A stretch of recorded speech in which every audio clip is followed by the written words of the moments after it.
राम राम भाई सबको। आज मैं आपके साथ अपना संडे का मॉर्निंग रूटीन शेयर कर रही हूँ कि कैसे फुल ऑफ एनर्जी के साथ संडे को मैं अपने काम निपटाती हूँ। डेली मेरा वही रूटीन रहता है, सुबह 4:30 बजे से 5 बजे के बीच में उठने का। आज भी बेशक से छुट्टी थी, मैं वही उठी थी अपना 4:45 बजे। उठ के नहाने धोने के बाद मैं अपना मंदिर में आई, अपने लड्डू राधा का पानी गर्म किया, उनके लिए दूध गर्म किया, फूल लेके आई, उनको नहलाया, फिर मैंने जोत लगाई। उसके बाद मैं दुर्गा कवच डेली पढ़ती हूँ और उसके बाद लड्डू राधा को विष्णु पुराण का अध्याय भी सुनाती हूँ। फिर आज मुझे कई और भी काम मैंने बीच में छोटे मोटे करके किए। फिर आज बच्चों की फरमाइश थी कि उनको दाल मखनी और राइस खाने हैं। दाल मखनी मैंने सुबह ही भिगोई थी, आज गर्म पानी में भिगो दी थी मैंने। तो उसके बाद मैंने उनके लिए दाल मखनी और चावल बनाए। संडे को मैं कोशिश करती हूँ कि बच्चों से पूछ लूँ उनको क्या खाना है। बाकी दिन तो वो स्कूल और कॉलेज चले जाते हैं, तो ये है कि संडे के दिन तो भाई उनकी फरमाइश का ही खाना बन जाए तो अच्छा रहता है, बच्चे भी खुश होके खाते हैं। तो दाल मखनी मैं सिंपल तरीके से बनाती हूँ। प्याज लहसुन मैं अभी नहीं डालूँगी, मैं जो इसके लिए छोंक तैयार करूँगी वो सिंपल तैयार करूँगी। टमाटर, अदरक और हरी मिर्च का डालूँगी क्योंकि लड्डू और राधा के लिए भोग निकलता है और उसमें प्याज लहसुन का तो कोई यूज़ नहीं होता। अगर बच्चों को प्याज की दाल मखनी खानी भी है तो फिर मैं वो बाद में डालूँगी, तभी बनाऊँगी मैं।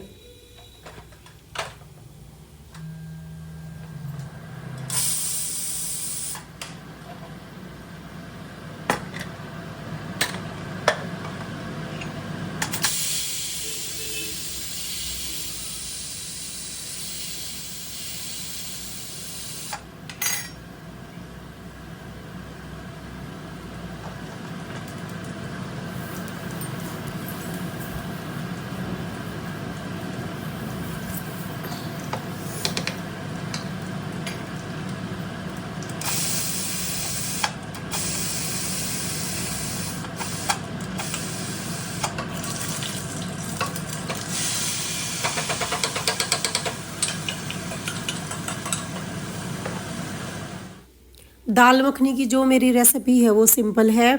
दाल मखनी मसाला मैंने इसमें डाला है और जब भी मैं मसाले ख़रीद के लेके आती हूँ ना तो मैं उस पर ज़रूर पढ़ती हूँ मसालों के पीछे कि इसमें ऑनियन और गार्लिक पाउडर ना हो, तब मैं लेके आती हूँ।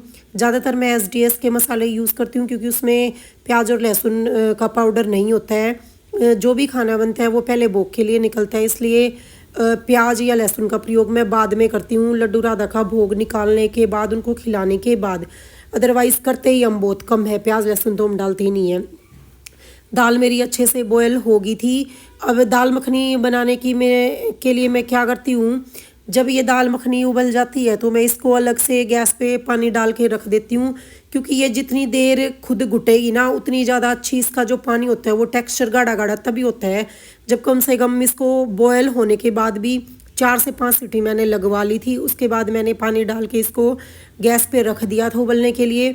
जब लगभग ये 20 से 25 मिनट अपने आप उबलती रहती है ना, तब जो टेक्सचर आता है ना गाढ़ा गाढ़ा सा, वो टेक्सचर दाल मखनी का अच्छा होता है।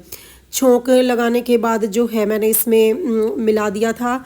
और दाल मखनी में करीम और मक्खन का यूज़ होता है। करीम मैं मार्केट से नहीं लेके आती हूँ, जो अपने घर की दूध की मलाई होती है उसी को फेंट के मैं करीम बना लेती हूँ और वही मैं इसमें यूज़ करती हूँ। मैं प्योर चीज़ें ही यूज़ करती हूँ, बाहर की चीज़ें मैं कम ही खरीदती हूँ। फिर जो क्रीम बनाई थी मैंने मलाई से फेंट के, उसको मैंने दाल मखनी में डाल दिया था। उसके बाद साइड बाय साइड जो छोंक प्रिपेयर हो रहा था वो भी मैंने इसके अंदर डाल दिया। सिम गैस करके मैंने इसको रख दिया था पकने के लिए। जब ये धीरे धीरे अपने आप पकती रहेगी तो ये बहुत अच्छी ग्रेवी इसकी बन के तैयार होती है और खाने में भी अच्छी होती है। जितनी ये पकेगी ना उतनी अच्छी बनती जाएगी।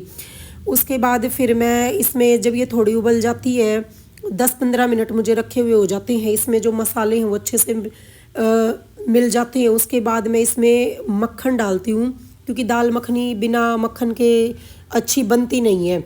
कम से कम 1 चम्मच भर के मक्खन मैं पहले डाल देती हूँ और जब ये पूरी बन के तैयार हो जाती है ना, बिल्कुल जब मुझे गैस बंद करनी ही होती है, उसके बाद 1 चम्मच जो मक्खन है वो मैं बाद में डाल के इसमें छोड़ देती हूँ। और साथ के साथ मैंने जो गाजर है वो कस ली थी रायता बनने के लिए। जो है गाजर भी मैंने गैस पे चढ़ा दी थी उबलने के लिए, क्योंकि इनको उबलने में भी टाइम लगेगा। और जो ये मेरी दाल मखनी है वो बिल्कुल अब बन गई है। अब मैं गैस बंद कर दूंगी और गैस बंद करने के बाद ही मैं इसमें 1 चम्मच मक्खन और डाल के छोड़ देती हूँ कि ऊपर से जो भाई इसका टेक्सचर अच्छा आए। और चावल मैंने साथ के साथ बीच में ही वॉश करके रख दिए थे। अब साथ के साथ मैं चावल भी बनने के लिए रख दूंगी। चावल जो मेरे भीग चुके उसी के अंदर मैंने 1 चम्मच नमक डाल दिया है।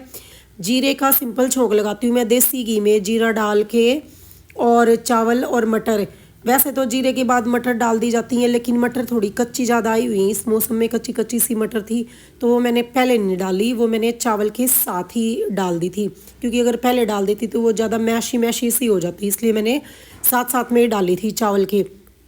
और मेरी गाजर भी इधर उबल के ठंडी हो चुकी हैं। बीच बीच में भाई औरत को तो अपने हाथ है ना चारों तरफ घुमाने पड़ते हैं। मैंने ये भी छान ली थी, ये ठंडी हो गई हैं। अब दही भी मैंने फेंट लिया था और उसके अंदर मैंने इसको मिला दिया है।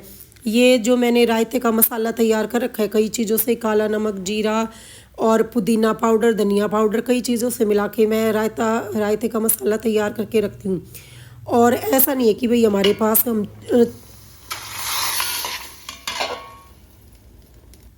ऐसा नहीं है कि भाई हमारे पास चूल्हा ही हो तो हम उसी में ये दिया तैयार कर सकते हैं।